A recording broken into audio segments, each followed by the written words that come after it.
Hello, and welcome back to Painscreek Killings. Let us continue. In the previous episode, we have made after a lot of struggling with finding the clue and wandering about the town. We have started to hit like the treasure trove after the treasure trove, hitting us with a myriad of different items, keys, tools, and whatnot.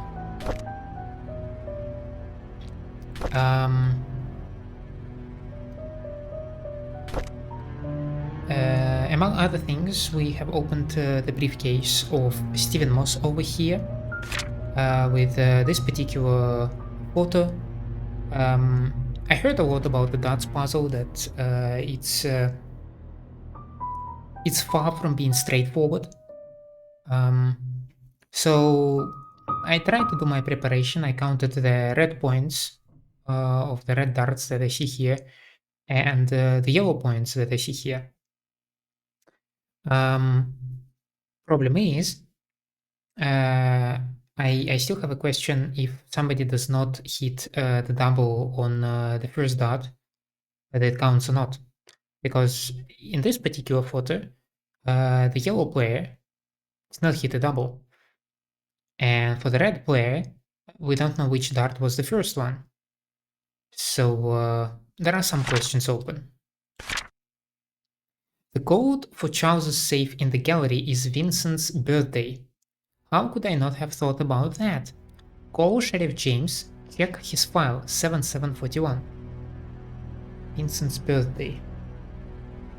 Yeah, that was indeed kinda makes sense. That would be 1st of June, right?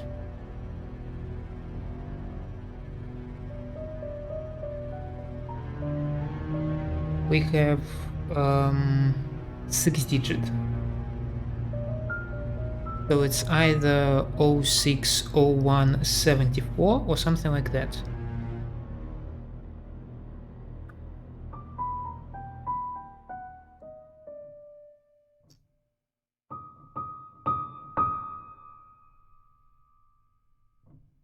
Or wait, why do I write 16? Oh shit.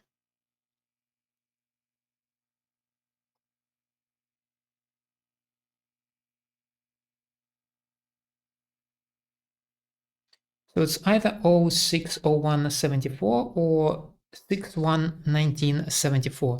And we also have Sheriff James file.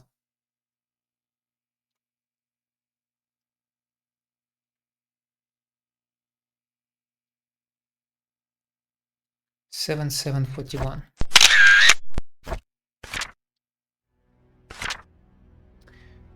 Autopsy report. Sean Michael Smith. Grand City. 3rd-degree burns, pneumothorax, Andrew Reed. 44-year-old white male with burns found at home, pronounced dead at the scene. 3rd-degree burns found across body, completely charred over the head, face, neck, and hands. Heavily charred across the front and back of the body, legs, and feet. Closer inspection reveals punctured lungs with an object similar to a switchblade or small knife. Pneumothorax is a possible cause of death, but body is too burned to confirm. Switchblade or small knife. We know that Derek has one. Henry Johnson. Exsanguination. 61-year-old white male pulled out of car submerged in lake. Victim's lungs do not contain water, which shows that he did not die by drowning.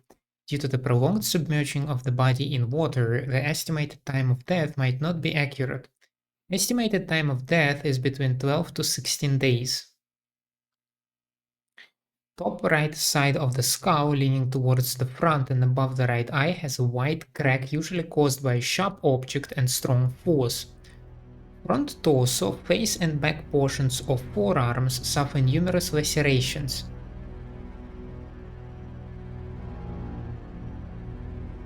Victim most likely succumbed to blood loss before being placed in water. 55-year-old female found lying in front of mentioned gates, pronounced dead at the scene. 12 centimeter wide and 7 centimeter deep crack found on the right side of the head.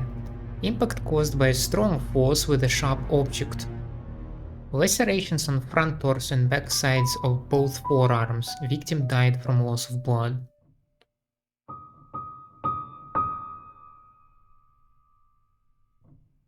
These are very important documents.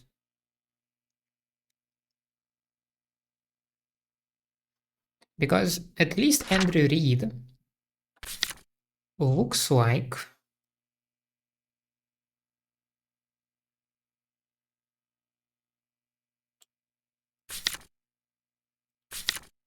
see this switchblade? It's Derek's. Question is, why would Derek ever kill Andrew Reed? This makes no sense. The weapon matches though. Oh.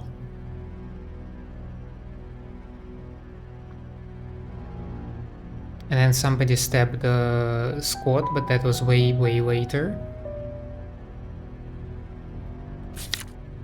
And then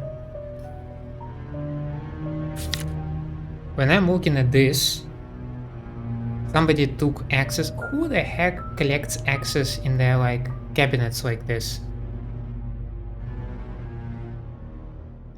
But strong hit, 12 centimeter wide, 6 centimeter deep. That roughly matches the shape of the axe blade, does it not?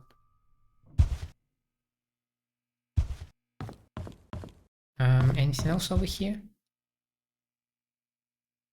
No, I don't think so. Oh.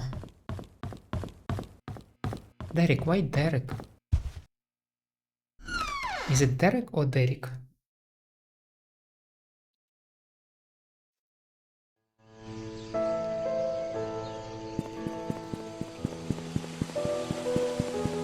We also know that he refused to, or not refused, he was not eager to give a lift to Vivian. I think Charles wrote about it? No, somebody else.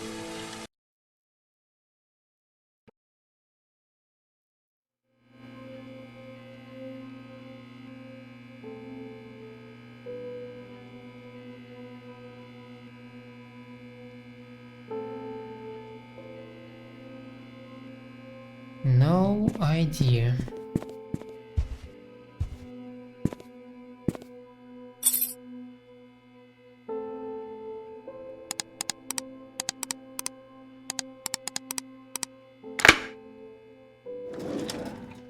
Can I open all of them? Yo! A car key. Sure. What are those? Lost and found. Okay. Then never mind, I guess. This looks like a carved toy that Matthew might have done. Not sure about the glasses or the whistle.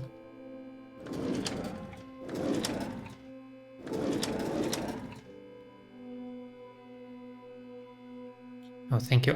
Over there I see no prompt to read, and I'm like, it's an important document. Okay.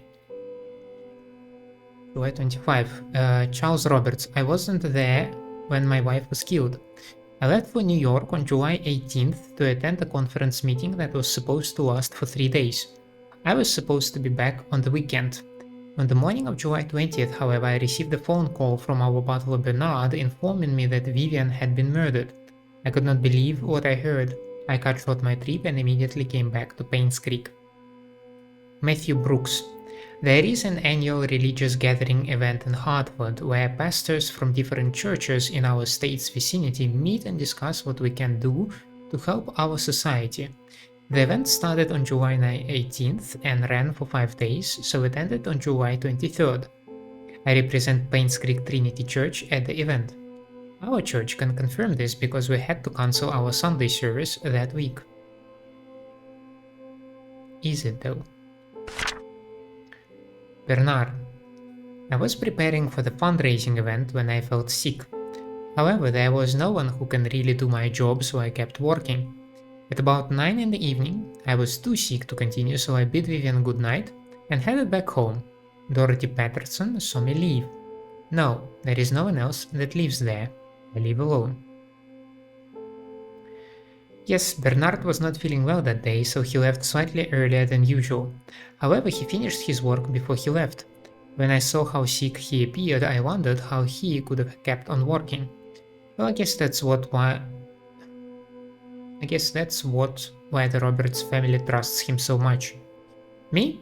I was around the mansion most of the time, either preparing the food or making sure that the other maids were doing their jobs. The fundraising event, which was to be held the following day, was important to Vivian, so we were all making sure that everything would be perfect. By the time Mary left, it was already past midnight.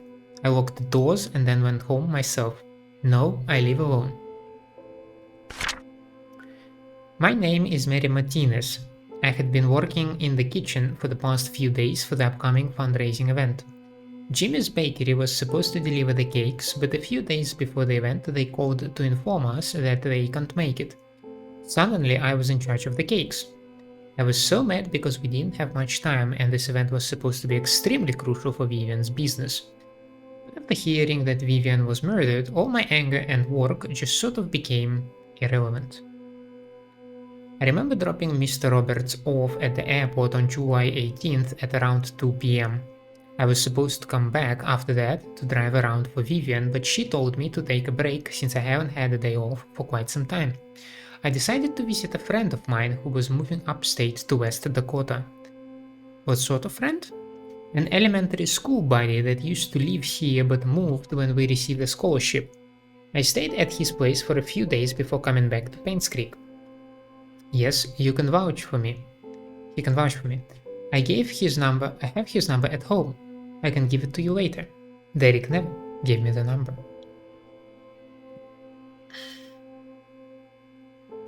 So, Dorothy, Bernard, and Derek. And then some classified report. From Sean Smith. That's the coroner, okay.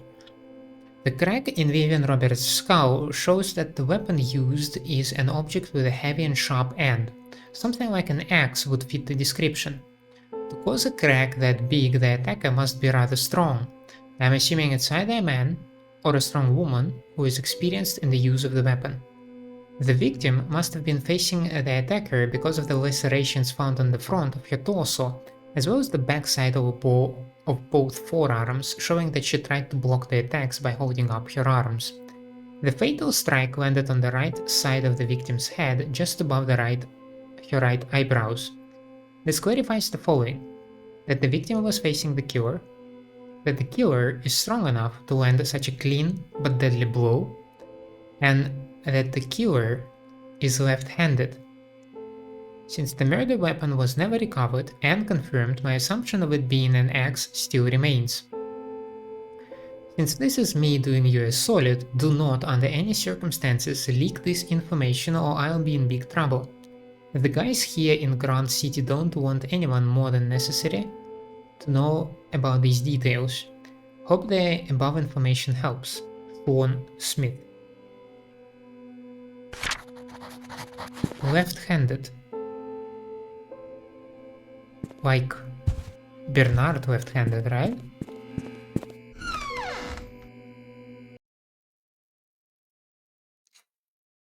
Or like Father Matthew.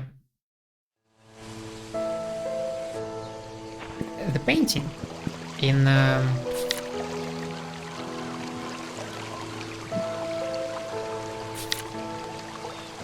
like look at this crap. He writes with his left hand.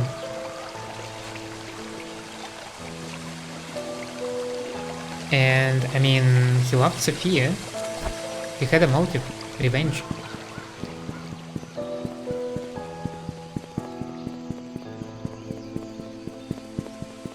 This is mega sus. Let's grab some tools.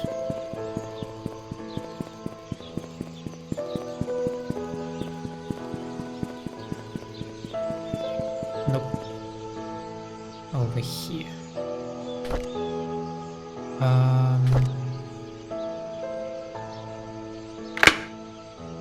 Before that.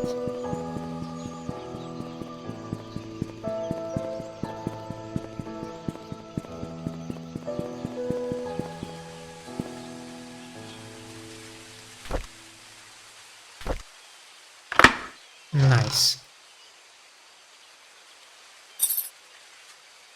Lockbox 201. My head hurts. My tie is flat and the phone's not working. Is someone trying to stop me from leaving Painscreek? Am I close to discovering something? Oh god, I thought he was the one.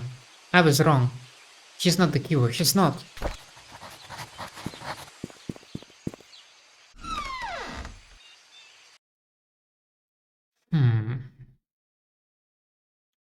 Is it not Father Matthew? I think it's Father Matthew.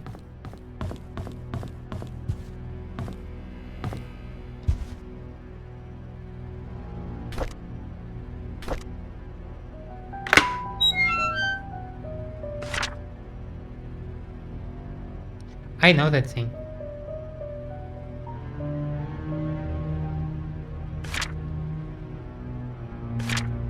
He's onto me, and I had to hide the key in one of the drains by the roadside. You will never find. This is a nice leathery notebook. Is it still moss? Yes.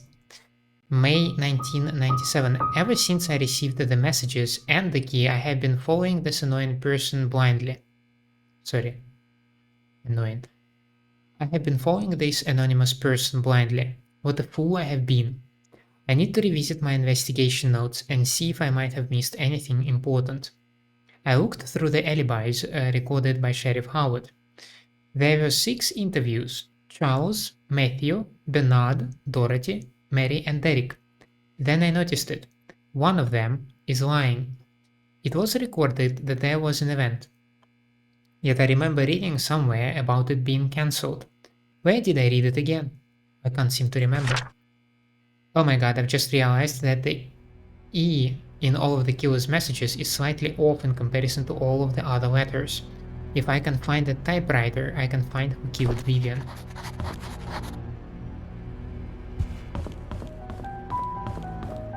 I am entering a confirmation bias. I now fully believe that this is Father Matthew. I feel like he's the left-handed, which matches the hit profile. It makes sense that he would break in and steal the axe instead of like just opening the cabinet as the owner would.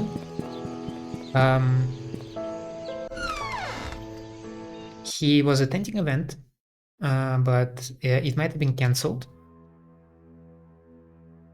So the motive is there.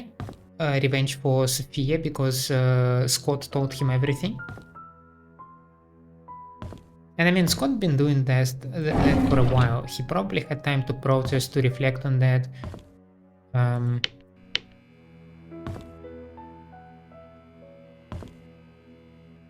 So perhaps the emotions like had the opportunity to settle down within Scott.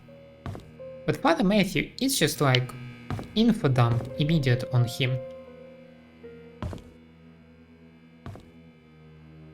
So perhaps he's not so good with controlling his emotions. But then that does not explain the death of Andrew, who was apparently stabbed. That does not explain the death of Henry Johnson. Like it all. No, I mean, okay, Henry Johnson can be explained as well as with an X, but it does not explain Andrew then. Office of Church Haven.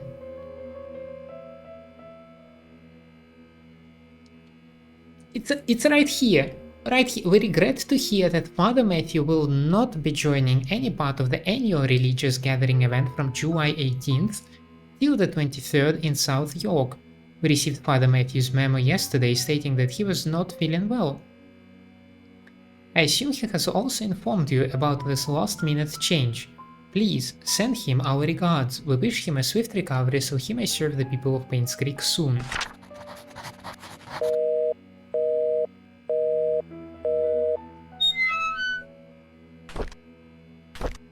That will be useful.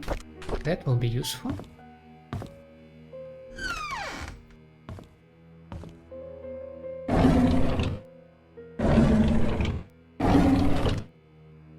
Oliver, right? January 1996. We just attended Trisha's funeral this morning. Charles tried to be strong, but by the end of the ceremony his face was wet. Dorothy cried her heart out.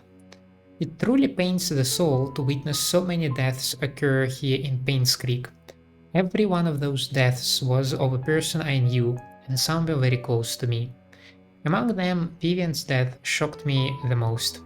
Despite what the media said, I will not, for even a moment, believe that Scott killed her. It just doesn't make sense to me. Trisha's death hurt the most, probably because I spent the last few years mentoring her. She was smart, kind, and very talented.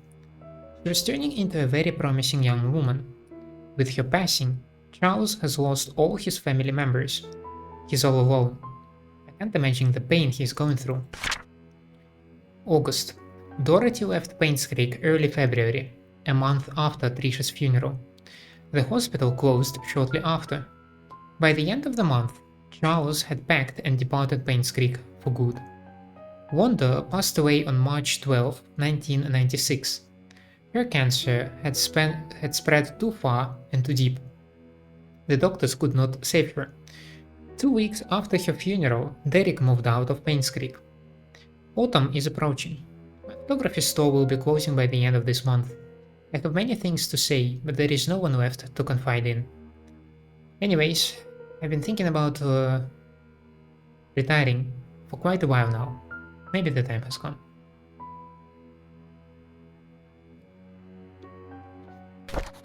There is just this image of a holy man, father, chasing a detective who tries to leave the Painscreek on a car. So detective tries to leave on a car, and this holy man just runs behind the car with an axe away, maybe screaming some profanities or something.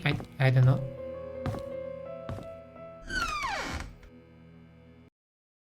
Just screaming something, I guess. I didn't make a photo of the note of the detective where exactly he did this thing, did I?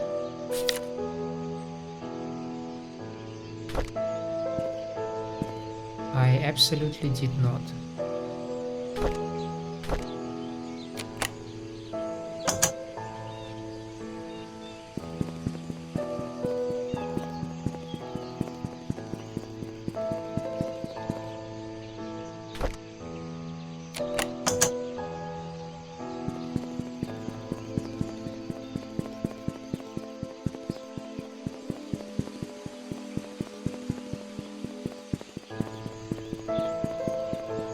Probably just check the note rather than doing this.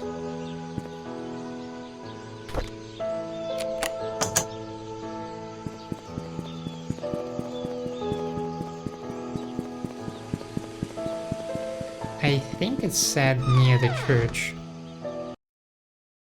but then it would be a dead giveaway that he is now looking into Father Matthew.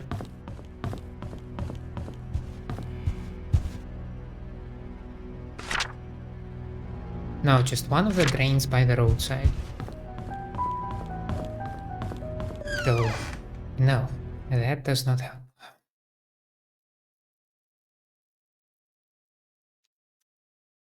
You know what might help?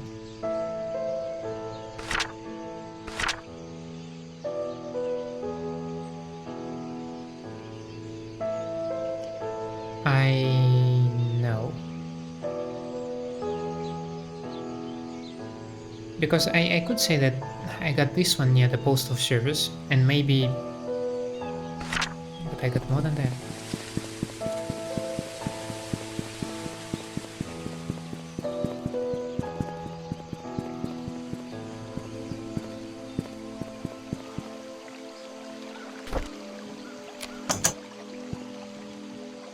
Nope.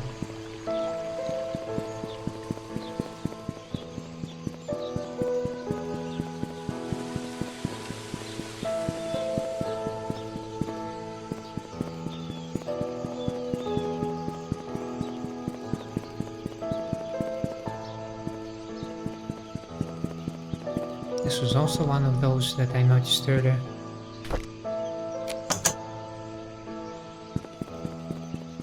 Unfortunately.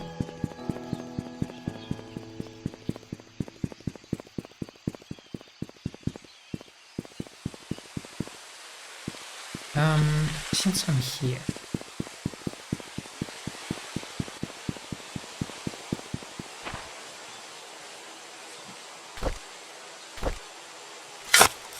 Oh, crikey. January 1996. Scott is gone and Trisha is dead. How did this happen? We held Trisha's funeral last week. There could have been more people.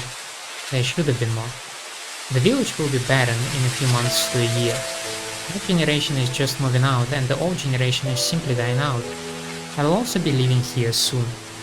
Once my mother passes on, once I can't take of her any longer. The night Vivian died, I saw Scott meeting her. I was at a distance from where they were arguing. I couldn't hear the details, but I could tell they were disagreeing. When Scott left and went back to his cabin, I followed him. I watched him through the window till early morning, all the time thinking how we have drifted so far. How could Trisha choose him over me? Am I not good enough for her? The police questioned me when Scott was suspected of killing Vivian. I know he didn't do it, but I decided not to tell them what I knew. With Scott locked up, I could have a chance to be with Trisha. I didn't expect that this small omission on my part would eventually lead to Scott's death. When Scott died, Trisha ended her life. In a way, I too died that way.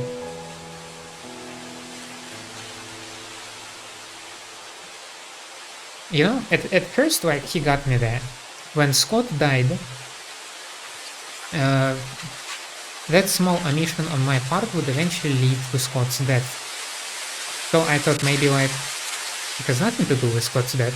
Maybe he's just like, oh my god, that happened. But then, why would you ask for forgiveness? I never wished for Scott to die. Yeah, I just stabbed him casually multiple times in the chest. Yeah, I'm not exactly buying it. And look, that's a bishop 9.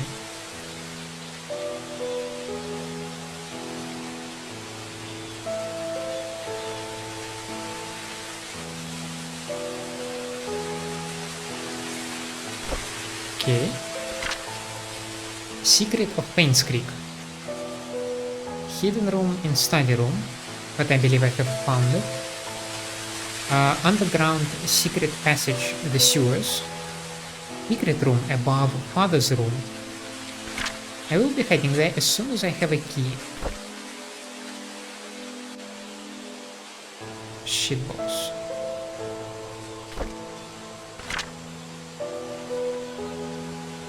Derek, Trisha and Scott. June 1982? 87. Because if it is 82, like Derek is 12 and these two, yeah, under 10. Best friends forever. Oh yeah, that aged like milk.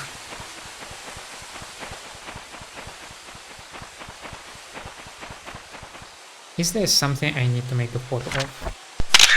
You know, I forget to make photos. I'm guilty like that, yes. Nah.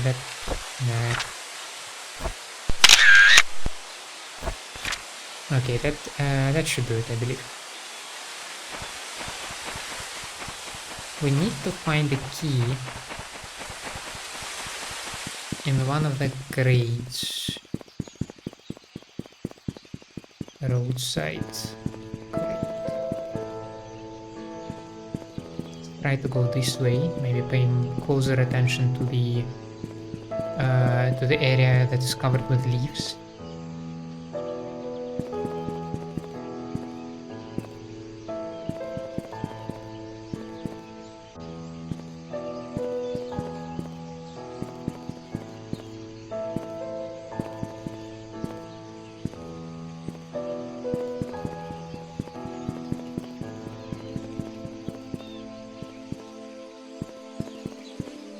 I feel like that might be a notch too far.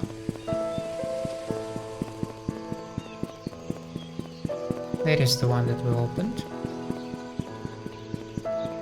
Let's try to go this way then.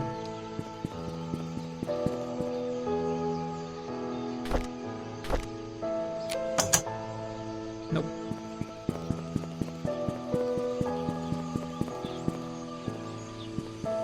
Nope.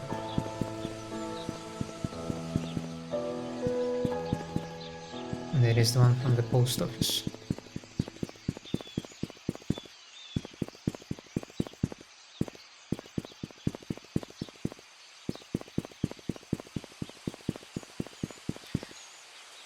And we're running out of road. Cool.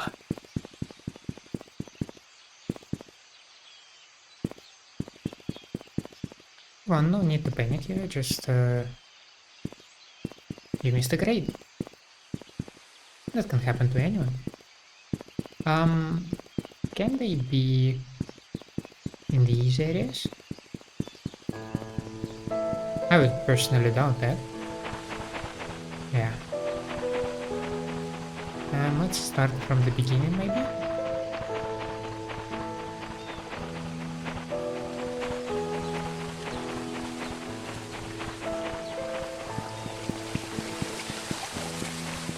Maybe even from the very beginning.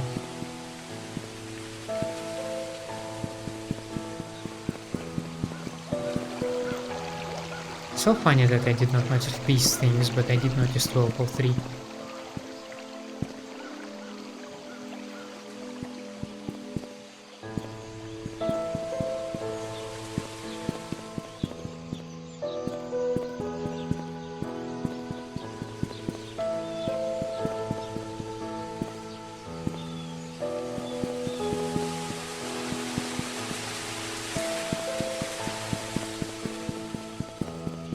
I would expect these grates to be on the side of the road, like you know where you would expect the water to flow naturally.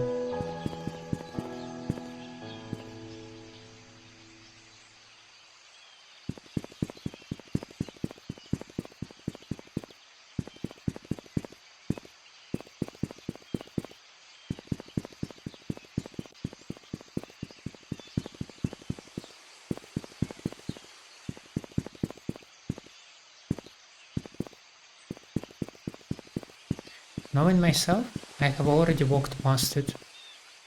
I bet at least twice. At least.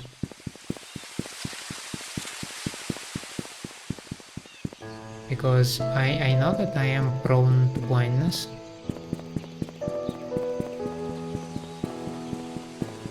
It is particularly strong with me. Oh look. I did miss one. Please be the one. Gosh darn it. Well, that can only mean that the next one will be the one. Oh. Yes! Now. We do still have a shovel. We have some amount of items to get into the Bernard's house.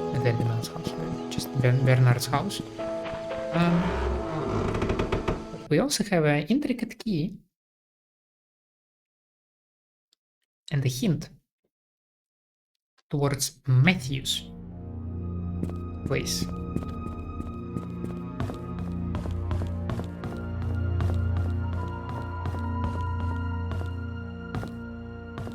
First things first, though.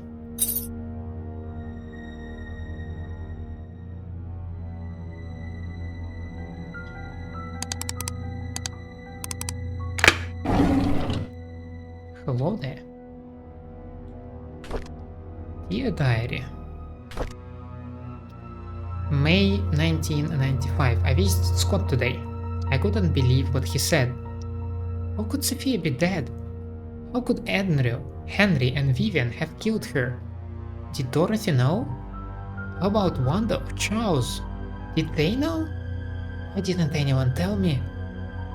I visited Sophia's grave today. It was just a wooden cross that Scott made. There was no name on it. I placed some flowers in front of it. She always had a liking for flowers. We had mass today. Vivian and Henry were there. Andrew, as usual, didn't come. All I can think of whenever I look at them is whether they actually killed Sophia or not. As they praised the Lord throughout the sermon, I felt sick to the stomach. I couldn't bear to see their faces. What should I do now? I know I should forgive them, but it's so difficult. I'm dying inside. I wish I never visited Scott. I wish I never heard what he said. I wish I could just forget everything. I need to talk to Andrew. I need him to confess.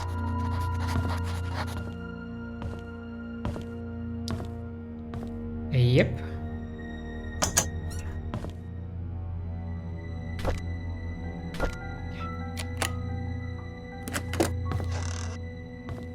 Why did they give me a choice to either turn the key or not turn the key? Yo, there is a typewriter.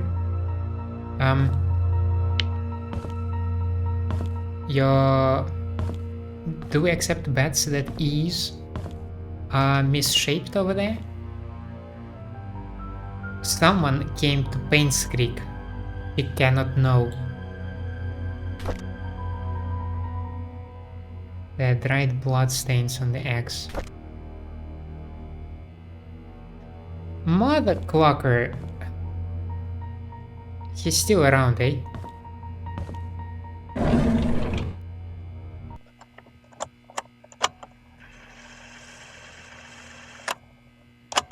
June 6th, 1995. I met Andrew in the evening at his house. He was hallucinating when we met, saying that he's seen Sophia everywhere, that he's a sinner, and that he should die. But I didn't mean to kill him. My hands are still shaking. June 30th, 1995. Dr. Johnson came. He was surprised to see me. He tried to justify, saying it wasn't his fault, that he was only carrying the baby and had nothing to do with Sophia's death. When I revealed the truth about Magdalene, his face turned white. He didn't expect anyone to know the truth. He deserved to die. Not your place to say July 19, 1995. Just like the doctor, Vivian came alone. Instead of feeling guilty, she called Sophia a bitch who destroyed everything she had. I didn't feel any sign of remorse, feeling of guilt, or repentance from her at all. So I gave her time to express herself. And then I killed her.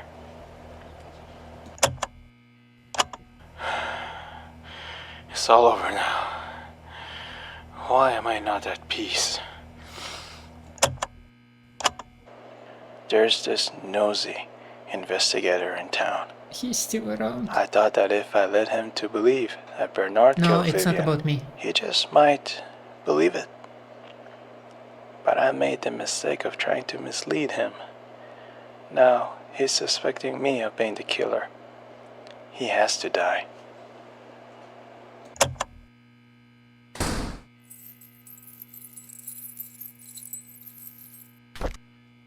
What the...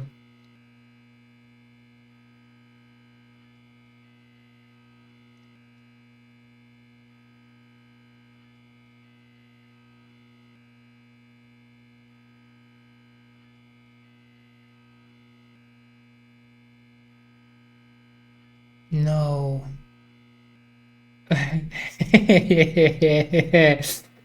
Oh my god. Ah. And that is why the basement has a prompt to exit. I need to get to the basement. Yikes. So if he's at the front door, oh, I can try to bolt it.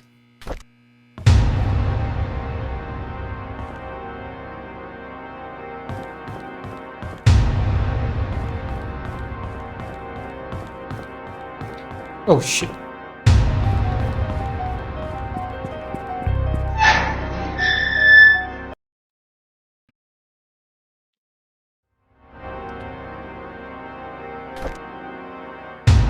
Oh! What the hell? I have goosebumps. Sophia creeped the living shit out of me. The vision of Sophia. Why do I see Sophia? What the heck?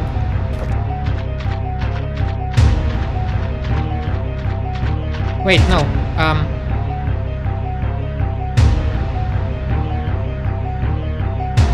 Where are we going? Probably just straight.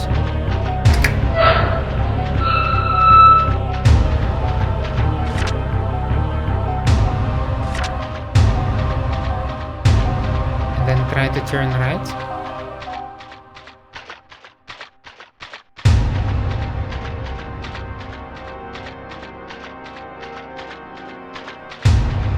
Why is Sophia here? Is she trying to lead me away? To the hospital, maybe?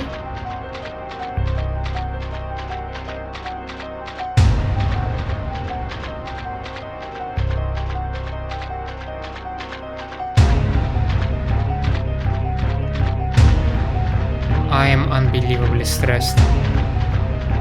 This was supposed to be like a freaking peaceful investigation of some murders and not this bullcrap.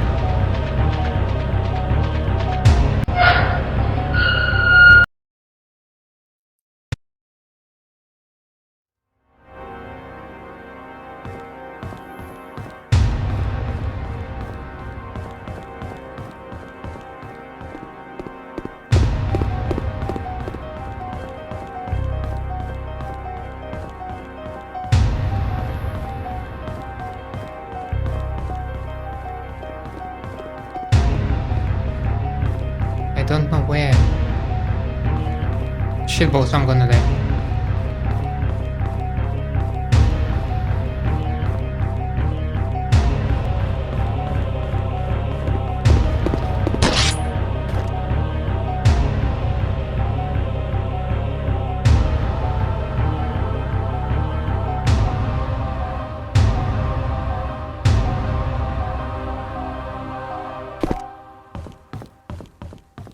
I'm just losing health.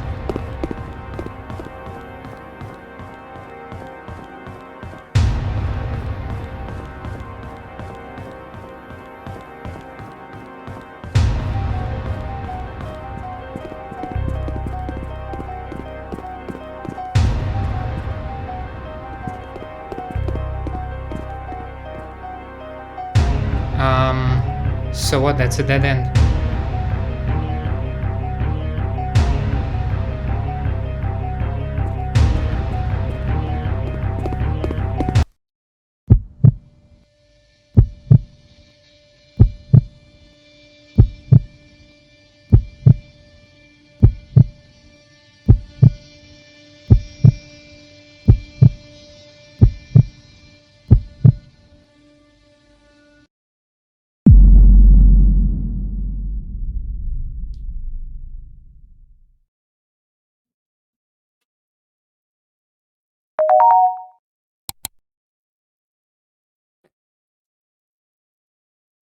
I'm glad that you made it back safely and uncovered the truth about the Painscreek Killings. Good job. Your story will be on the front page of tomorrow's newspaper. Please submit the following information as well as a photo for your article as soon as possible. By the way, we found out who hired PI Stephen Moss. Who killed Vivian Roberts? Matthew Brooks. With an X.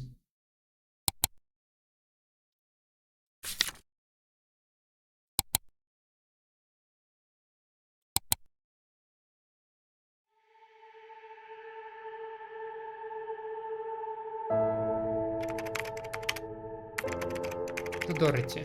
My name is Janet Kelly. I'm here to inform you on behalf of PI Stephen Moss that the secrets of the Painscreek Killings have come to light. He is, however, missing. The police are searching for his whereabouts. While preparing for this work, I could not help but wonder, what if Charles didn't commit adultery? What if Vivian had not confronted Sophia? What if Magdalene hadn't insisted on a son to continue the family line? Could things have turned out differently? In hindsight, it's easy to say that what they should not have done. Sometimes it's hard to make the right choices in life, isn't it? Did Derek really hate Scott so much that it led to his death? Could Matthew not have sought revenge for Sophia? And why did Henry Johnson choose to be an accomplice in Magdalene's deaths? The truth was that everyone made a choice they think was the best, but not necessarily the right one. This made me realize the following. We have the freedom to say or do whatever we want, but there are consequences following our actions. The bigger the mistake, the harsher the consequence. It was true that Charles and Sophia's affair was wrong, but Vivian had a choice, either to confront Charles about it or take it out on Sophia. He chose the latter. Just as Vivian made her choice, so did Andrew, Henry, and Matthew. In the end, they all had to face the consequences. Let me read it, goddammit.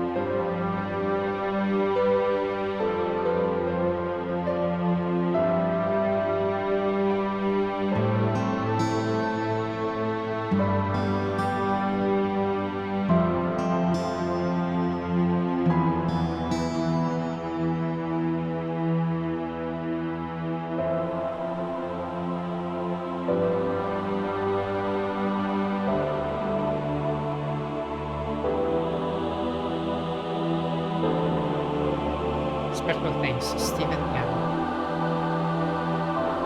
Stephen Moss.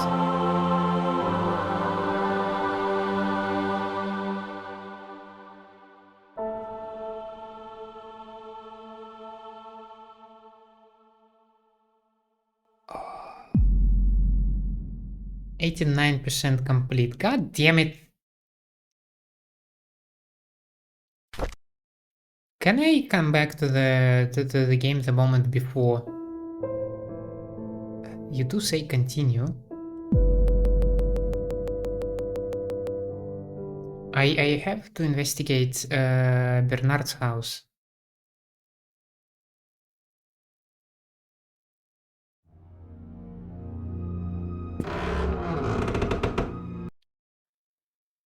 What the heck was that ending sequence? I was oh,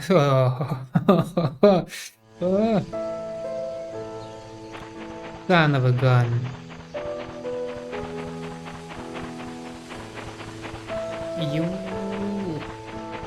bastard.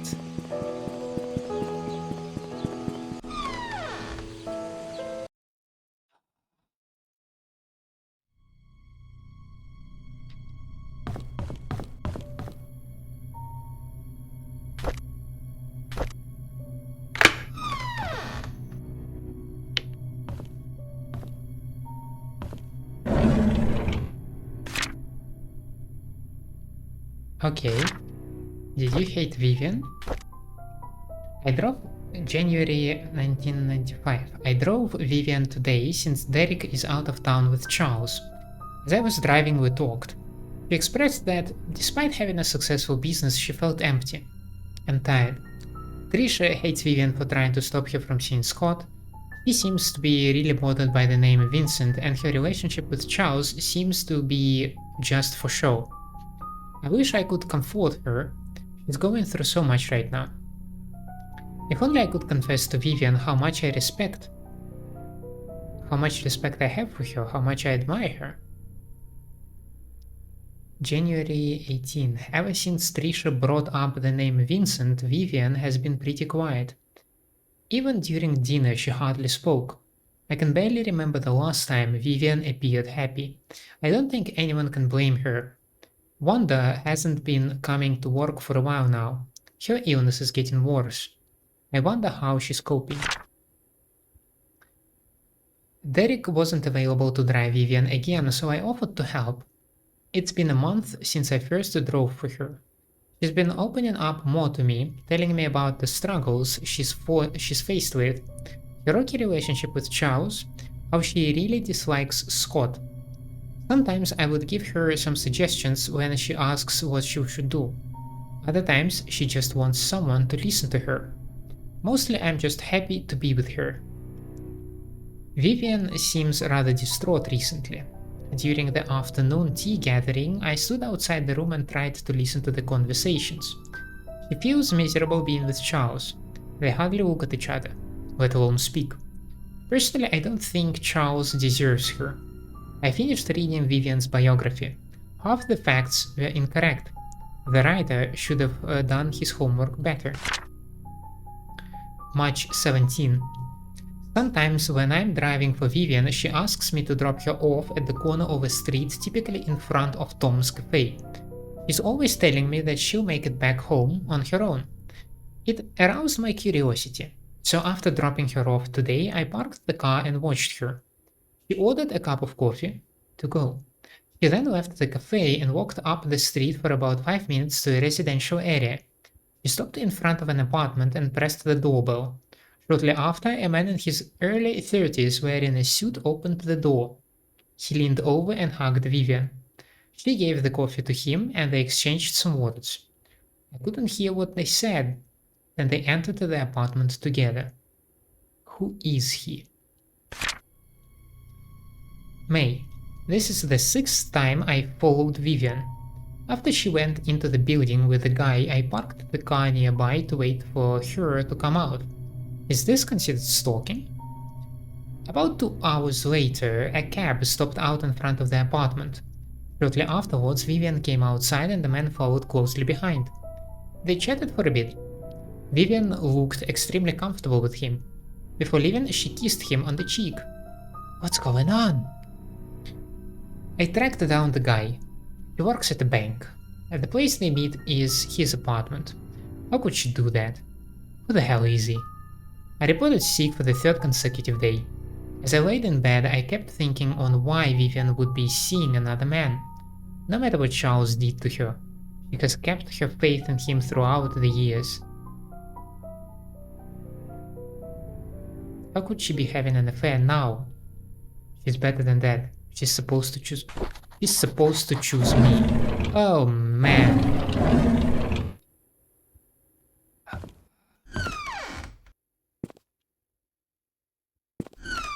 Kinda not.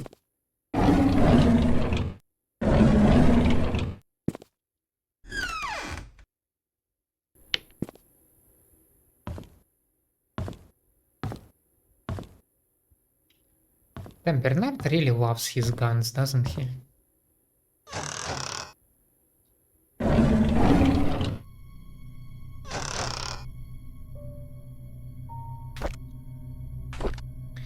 Oh. The hospital gave me these pills. They're supposed to help fight depression. I feel a slight dizziness. It might be the food that I ate this morning. The dizziness comes and goes. I'm still able to work. Not a big problem. It's my day off today. I didn't take the medication. By the evening I started thinking about Vivian. I had to drive Vivian again, so I took double the dosage. I had a migraine for the rest of the day. At least I didn't have to think about her. Couldn't Vivian stop seeing that guy? Why can't I stop thinking about it? Now I know that my dizziness comes from those pills. The pills, they don't seem to work anymore. It doesn't matter if I take them or not, I can't stop imagining what Vivian and that guy are doing whenever they meet. I stopped taking the medication. So yeah, Bernard is also not looking entirely like reliable, let's put it this way. Maybe he killed the guy.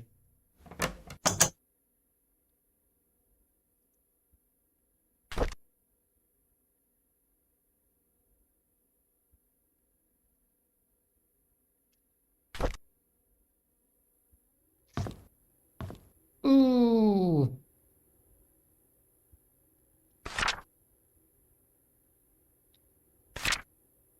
So if I'm looking at the darts picture, I have that red points are 146, totaling at 355. Yeah, 355, and yellow has 9 points. So if we subtract the yellow from red total, that would mean 346.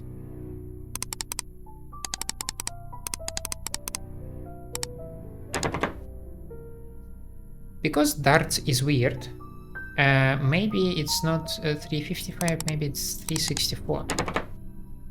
No, no clue. But another point is it may not even be this desk, because there is also study in the mansion. So I will go to the mansion.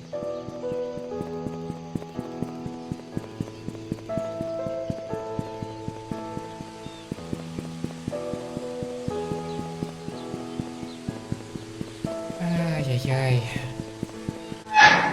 And now to think that there is this murderous bastard running behind you all the time. With an axe, no less. God damn it.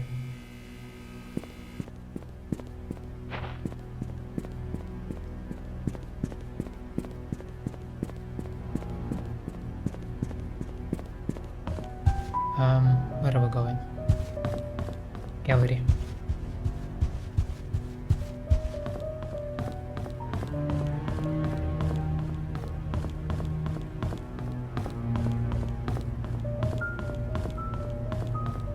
No.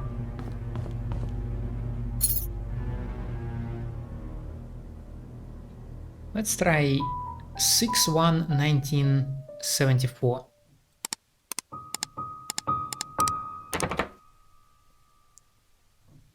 Oh, 6/01/74.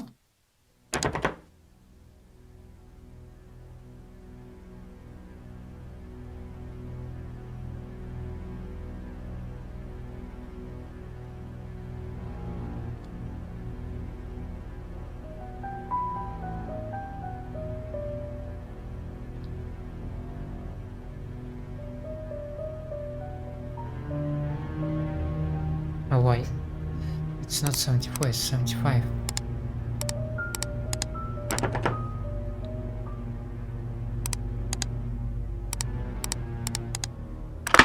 Yes!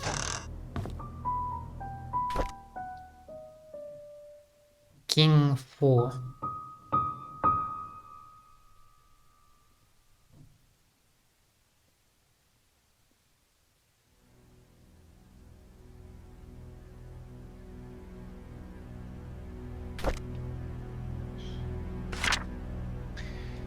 Codicil to Last Will and Testament of Randall Lewis. Lewis? Jackson and Lewis were accounted the medical provider of the Painscreek Community Hospital.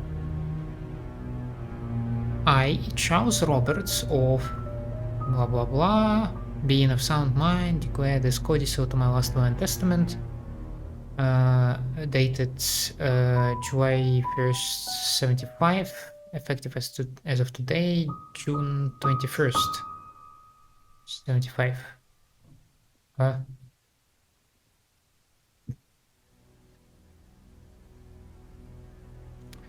Article 6b of my will shall be modified to read: Should a boy be born in the Roberts family that is of a direct lineage to Charles Roberts, If he is the eldest son and no others contest, he shall inherit all of the family's fortune upon Charles Robert's passing. The sole condition to this is that the son must be at least 25 years of age. Article 6A of my will shall be stricken in its entirety. The firstborn child of the Roberts family shall inherit 50% of all the family's fortune should Charles Roberts pass away. Article 11 shall be added to my will and shall read: Vincent Roberts, born of Charles Roberts and Sophia Miller on June 1st, 1975 in Painscreek, Newland, shall be officially acknowledged as a family member of Roberts family effective July 1st, 1975. Okay. So yeah, that's the will where he included the boy. July 1995. I cannot believe that Scott killed my wife. It's been spewed all over the media. How? Why? He loves Trisha and I treated him like my own son. It doesn't make any sense. I visited Scott today. I asked him why he would kill Vivian. He did not answer but simply looked down on the floor. I wanted an answer so desperately that I nearly rattled his neck. Does he even feel any guilt or remorse for what he's done? How can he not say anything? I visited Scott again today, knowing that he will be released soon. There just wasn't enough evidence to pin him. He looked thinner than before, but I didn't care. I wanted to know why he killed Vivian. When I asked, he stared at me. I was so angry that I yelled at him. I was about to leave when out of nowhere he said, "I pity the ignorant." What the hell does that mean? I pity the ignorant.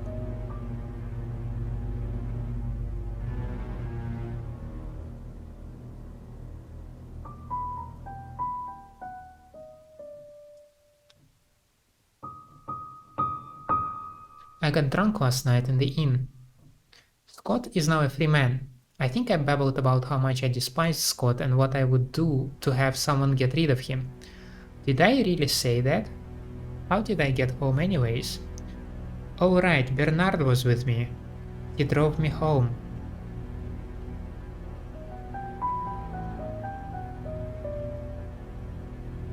Oh, shikes. Was it Bernard who stabbed Scott?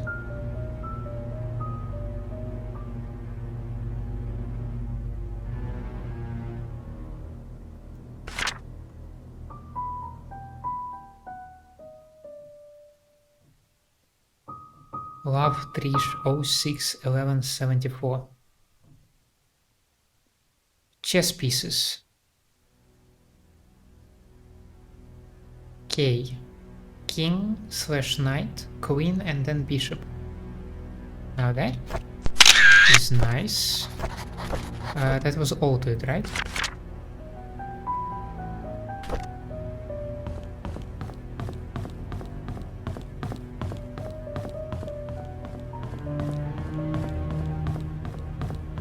Why did he write it through the slash though? That slightly bothers me. Oh well, there are 4 pieces, 4 digits, so that was king / knight. So that would be, if we take it plainly, that would be 4-5. And what was the rest? Queen and bishop. 1 and 9.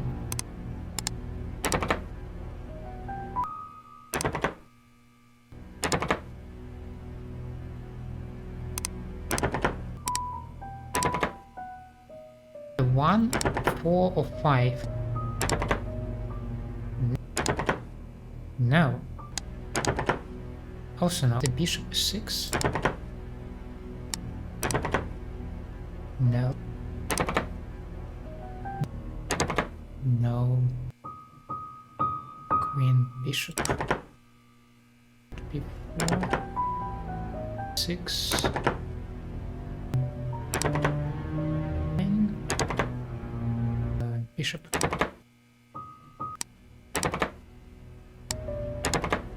No. Queen, bishop. No. On bishop 9. No, knight, right?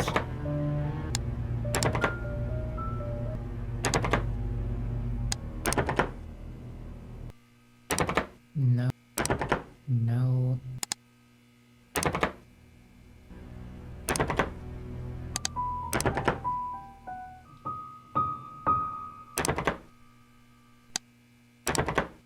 No.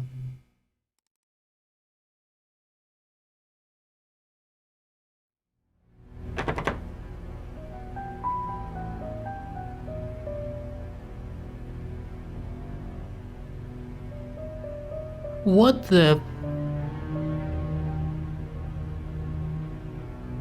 Oh, mother.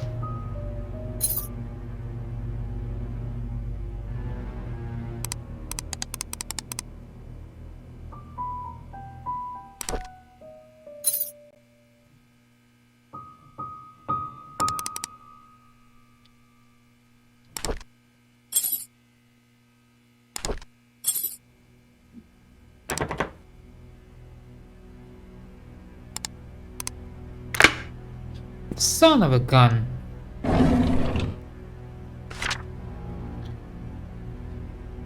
To Charles Roberts. Y70. Ooh. Upon your request, we investigated Andrew Reed and Henry Johnson's deaths. Due to confidentiality agreements with our sources, we are unable to reveal the true nature of their deaths.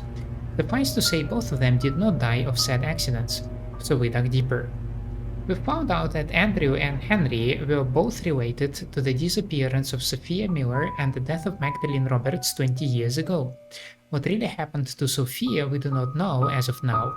However, some evidence was brought to light regarding Magdalene Roberts' death. We talked to a retired nurse who used to work at the Painscreek Community Hospital, although she preferred to remain anonymous. According to her, she came across a note while cleaning Dr. Johnson's office.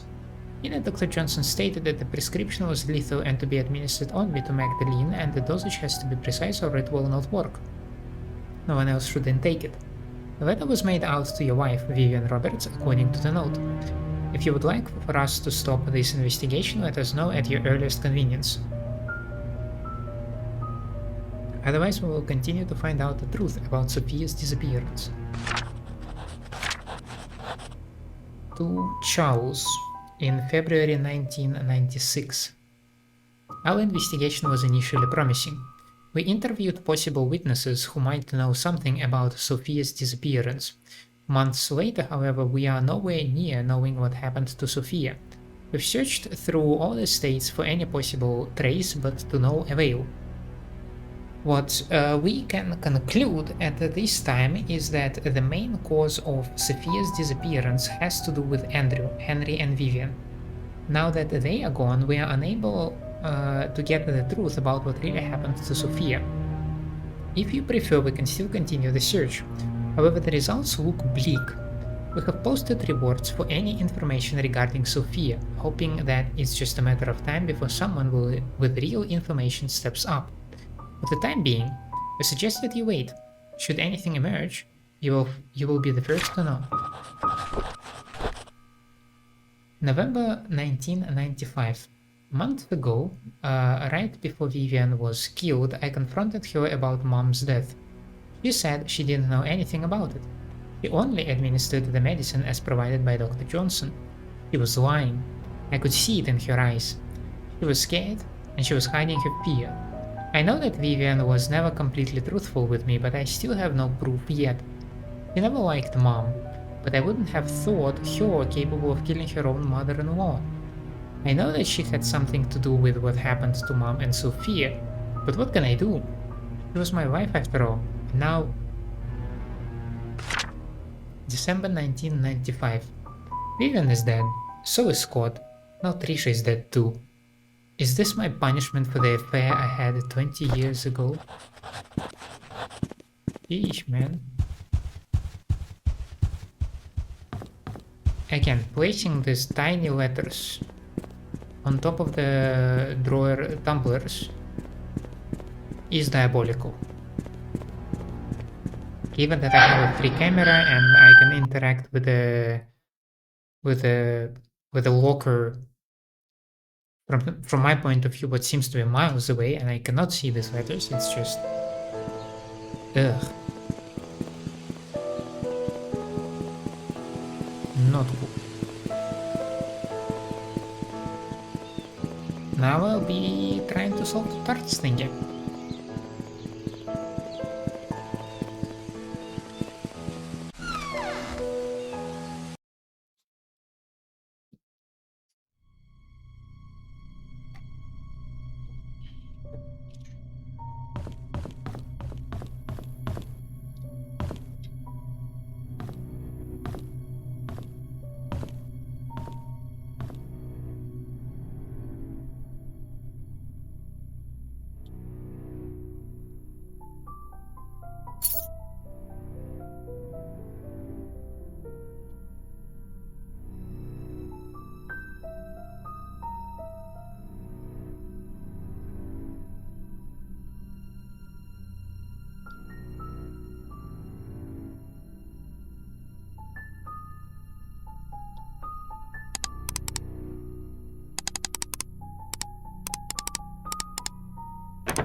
Got him. So it doesn't matter that 501. It completely like bull. You just count the points that the red darts have. That is 18 twice, plus 23 times, plus 50, which is 146. And from that, you subtract the yellow points, which is 7 and 2. And you land at 157. Yo. Desk key. Which desk key?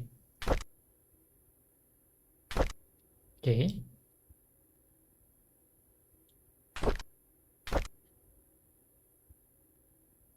July 95. When the police reported that Vivian was murdered, I was floored. I still don't know what to do. My mind is blank. All I can think is, how did it happen? How can Vivian be dead? July 23rd. Okay. Everyone's mourning about Vivian's death. People are coming or calling in to express their condolences. Charles hasn't been out of his room for days and Trisha's crying her heart out. Dorothy has been assigning busy work to all the mansion employees, hoping that it would take their minds off of Vivian's death. Samuel, our security guard, has been reviewing all the tapes of the past 2 weeks for any suspicious activities. I wish I could be of any help. Scott was just apprehended for the murder of Vivian. Is that true? No one would have thought of that. I could never ever believe that Scott would be capable of killing someone, let alone Vivian. Yet it makes me so mad. I feel confused. Oh, that might be the reason why Bernard actually killed Scott. I didn't think of that. That he might have believed that Scott actually murdered Vivian, so as soon as Scott was not guarded by the juridical system and he was released, bippity boppity, stabbity stabbity. Trisha was admitted to the hospital today. She had a nervous breakdown after finding out that Scott could be her mother's killer. Her condition has been getting worse over the past few weeks and no one has been able to properly help her. Charles finally decided to seek help from the hospital. Matthew never believed that his son killed Vivian. He hired some fancy lawyer to defend him. Scott's been released on bail today. It's beyond ridiculous. I don't think Scott should have been released at all despite the insufficient evidence. He killed Vivian. I know that he's guilty. Everyone knows it. They should have gone ahead and prosecuted him. The maids were cleaning the mansion when they found some stuff belonging to Vivian, a key and some stationery. I asked Charles what he'd like to do with them, but he told me to take care of it myself. I brought them back to my place. Vivian's death has caused lots of grief to everyone, especially Charles. After hearing how heartbroken Charles was 2 nights ago, I can't bear to see him suffer anymore. Scott should pay for what he did. Nope, he actually did it because Charles was drunk. Julio.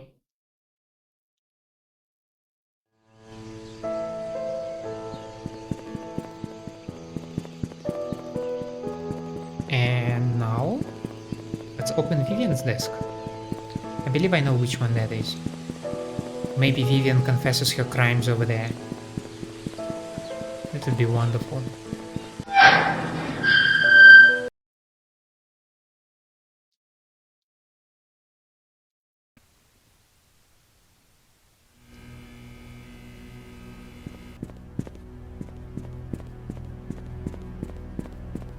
I always forget how much slower I run within the mansion grounds. I just feel like I want to press another shift and maybe then I will go double fast, but it doesn't happen.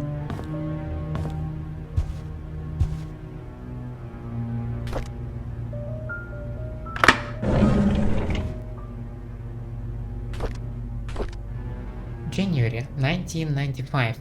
Although we live in the same house, Charles and I hardly speak to each other. I know that he's been feeling guilty ever since his affair, but that was 20 years ago. It's high time I forgive him out loud. Next, I need to work things out with Trisha. I've been objecting her relationship with Scott for quite some time. In doing so, Trisha has been avoiding me. I haven't been a good mother, but I want to be there whenever she needs me from now. I just want things to go back the way they were. The agency has arranged for a new guy to help me. His name is Owen Smith, quite a young man for what he has accomplished. During our meeting, Owen asked me many things as if he was interviewing me. The brief introduction turned out to be hours long. However, by the end of it, he said he has everything he needed and will get things moving right away. I have a good feeling about him. Smith. Vaguely rings a bell. Owen called me to meet with me today. He had the papers ready for me to sign. He said that the location of the exhibition has been approved. All we need is the down payment. That's great. I signed the papers almost immediately. After that, I informed our accountant, Helen, to transfer the money from the Roberts Relief Funds since the hospital won't be needing it for a while. Oh, I think that's about the...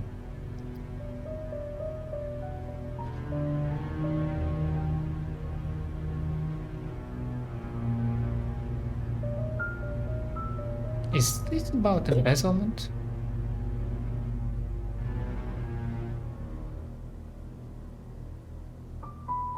No, I'm not sure. Embezzlement was discovered in 1993. Anyway, the art gallery will open in 3 months.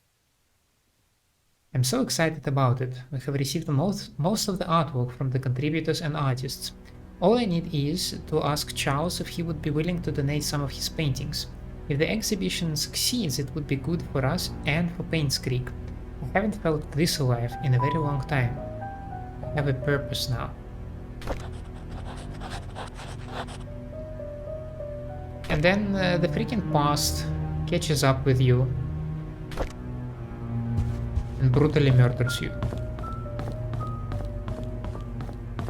In the form of a holy man, nonetheless.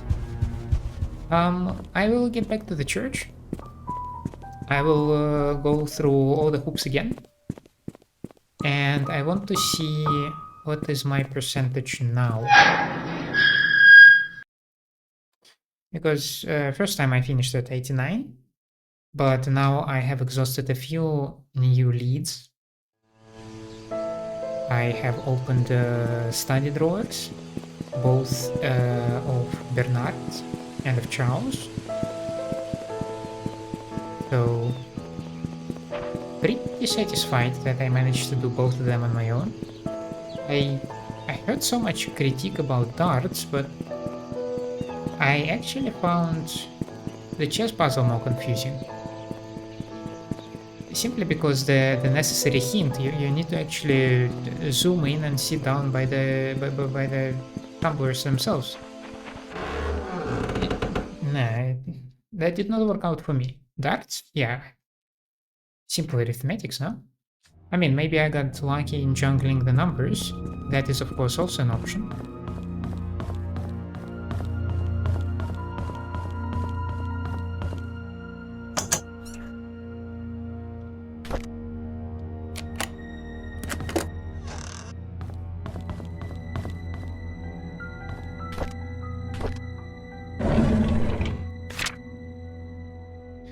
Dearest Matthew, I'm writing this letter to let you know what happened to Sophia. My days are almost up, and I feel you have the right to know what happened 9 years ago. In 1974, when Vivian Roberts underwent a C-section to deliver Trisha, she was told that she could not give birth anymore. Vivian broke down mentally and was hospitalized. Sophia was tasked with taking care of the newly born Trisha and helping Charles Roberts. Charles, who was facing a lot of difficulty and pressure, unfortunately found comfort in Sophia. They had an affair, a boy was born. A few months later, Vivian found out about the relationship. She was furious. Feeling threatened by the illegitimate boy, Vivian kicked Sophia and the baby out of Painscreek. Everyone believed that. But the truth is, I took the boy and put him in St. Patrick's orphanage. I named him Scott. Time flies. He's going to be 10 soon. I pray that you can bear the responsibility of raising him. He does not need to know about his real parents. It's all in the past. Instead, give him a new start. I sincerely hope that you can forgive me for hiding this from you for so long. Imagine if I would have skipped just these letters.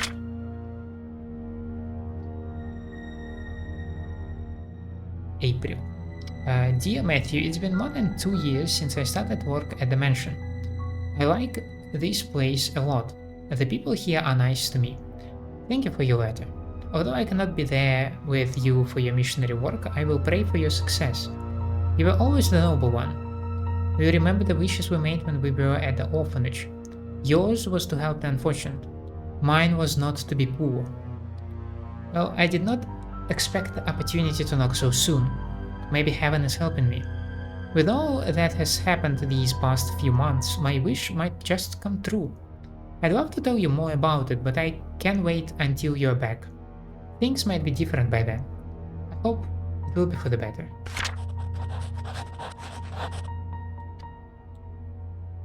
Oh, come on, let me... Yeah, Sophia sent it to Indonesia.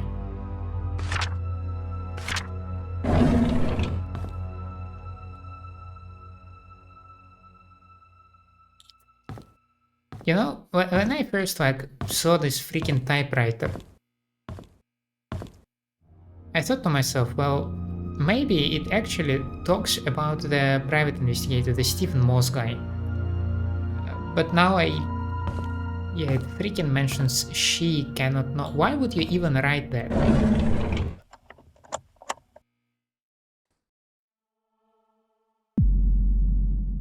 Son of a gun. 97% complete. Ah, that hurts. What did I miss?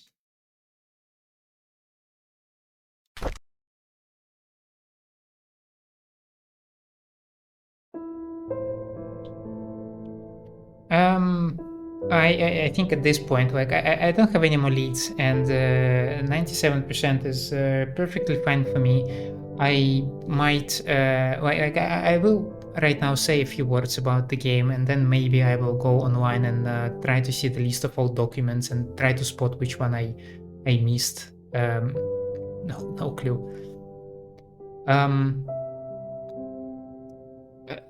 The game is wonderful. There are a few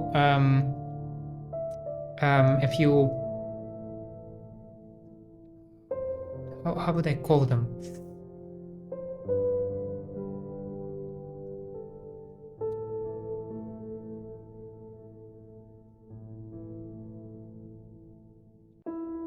I'm empty at this point. I'm speechless because it was quite an effort, especially like juggling through the last few puzzles.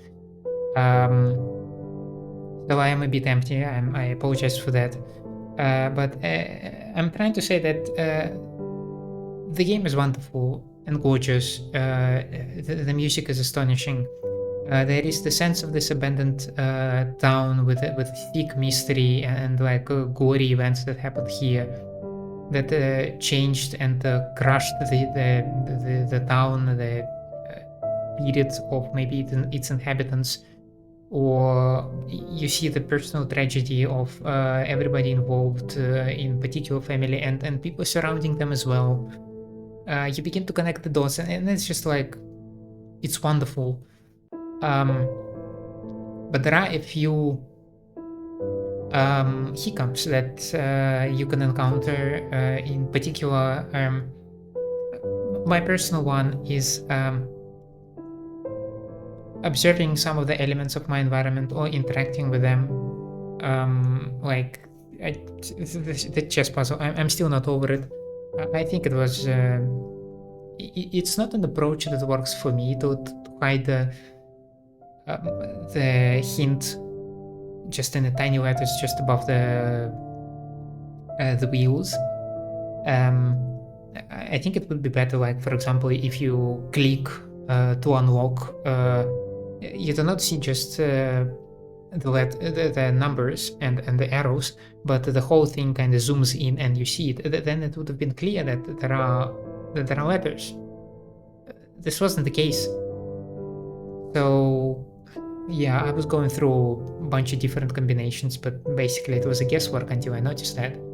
And then 2 combinations in, we are done. Ditto. Darts was doable. I might be rare breed over here, but I don't know. Yeah, I fumbled a few dates here and there, but thanks for the friends who can give you a hint. So other than that, it's a gorgeous game. Nothing seems particularly illogical or far-fetched in terms of your progression, that you always have some kind of breadcrumbs. Well, for the most part, okay. Yes, I ran out of them and then I was aimlessly wandering for an hour or so. Can happen to everybody. I mean, that's a very tight balance that you need to make when you're making this game, whether you're making the game too easy and then you do not have a sense of achievement, or you make stuff too obscure. Like, I see now that this date was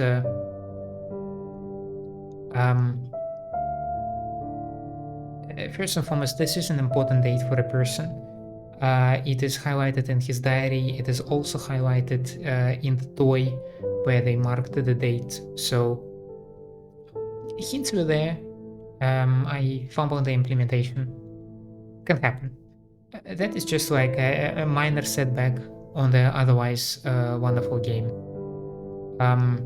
The final sequence was an absolute shock, which I think is it makes the game very memorable, because you were in a mood of investigation and a mood of uncovering mystery, and then you're fighting for your dear life. You suddenly have a health bar. You can actually see the person who is chasing you. Yes, the graphics is far from being very believable, and the models are flat. That's not the point. The thump of the music and some kind of like the Jaws inspired music is clearly getting on the nerves. It plays very well in the context of the sudden mood switch, and it's just Wow. Um, yeah, I enjoyed my time with the Painscreek Killings. I hope you enjoyed my company as well. And if that's the case, please leave me a like and subscribe to the channel. Otherwise, let me know down in the comments what I can improve for you. I hope to see you next time. Have a nice day there. And bye. Right, that's the one that I didn't do anything with, did I?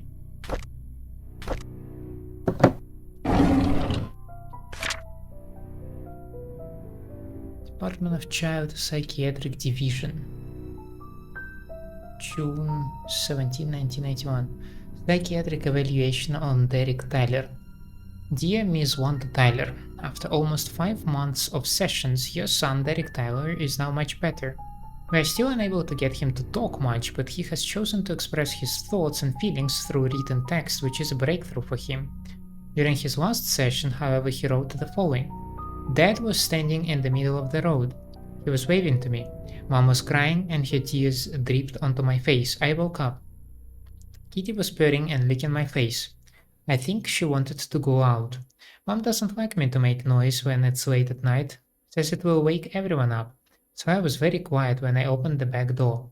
Kitty flew away. There were noises behind the wall fence. There's a door that's always locked, but there's a light behind the keyhole. I walked to the door and looked through the keyhole. There were 4 people. 2 of them were fighting. A baby was crying. Then one of them fell down and hit her head. She stopped moving. Her eyes were open. I wet my pants because she was looking at me. Derek has since been very quiet. We haven't been able to grasp fully if what he wrote was real or imaginary. Nevertheless, we are concerned with his situation. Kindly get back to us so we can discuss further steps in helping him.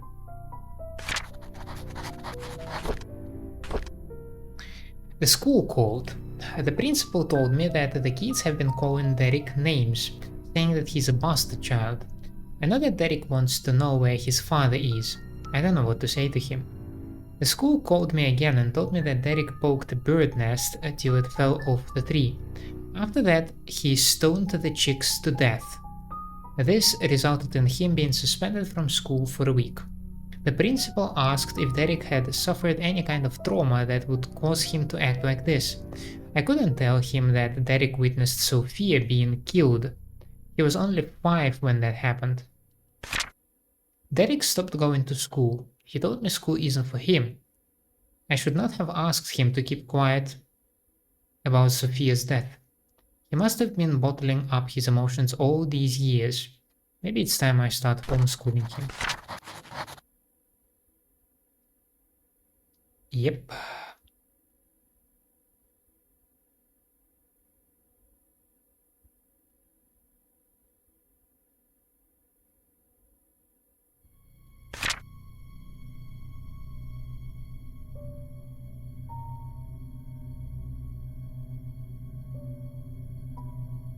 Four people. 2 were fighting. A baby was crying. Then one of them fell down and hit her head.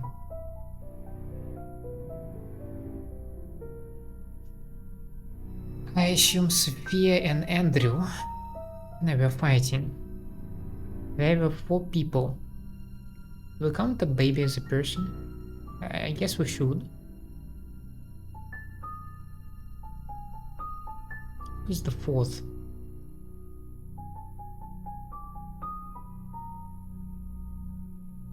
Could it be Vivian?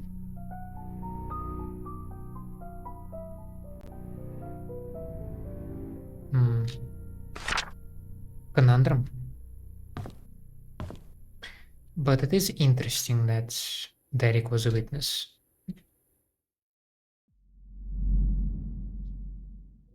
Yes. Yes. There you have it. Never considered myself a completionist. I cannot deny these accusations now, I guess. Right. Well, that's a wrap.